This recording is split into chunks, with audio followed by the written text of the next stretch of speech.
انسان کے اخلاق کا اصل امتحان تب ہوتا ہے جب موت سر پر کھڑی ہو اور قاتل سامنے کھڑا ہو۔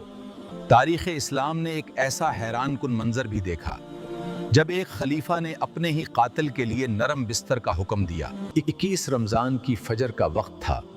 شیر خدا حضرت علی رضی اللہ عنہ مسجد کے دروازے میں داخل ہوئے۔ وہاں ایک بدبخت عبد الرحمن ابن ملجم 1 مہینے تک زہر میں بجھی ہوئی تلوار لیے اندھیرے میں چھپا تھا، اور پھر اس زہریلی تلوار کا ایک انتہائی ظالمانہ وار آپ کے سر مبارک پر ہوا۔ قاتل پکڑا گیا اور اس نے غرور سے کہا، یہ تلوار 1 مہینے تک زہر پیتی رہی ہے، اب کوئی نہیں بچ سکتا۔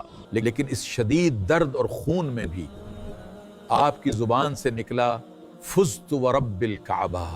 مسلمانوں کے دل غصے سے پھٹ رہے تھے، سب اس قاتل کے ٹکڑے کر دینا چاہتے تھے، مگر پھر آپ نے نبی کریم صلی اللہ علیہ وآلہ وسلم کی تربیت کا وہ شاہکار دکھایا جس نے تاریخ کو حیران کر دیا۔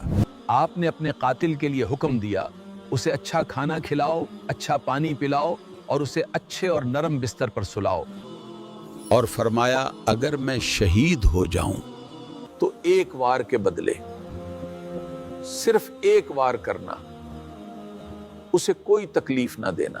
تیسرے دن 21 رمضان کو آپ اپنے خالق سے جا ملے۔ آپ نے زندگی بھر بڑے بڑے دکھ دیکھے۔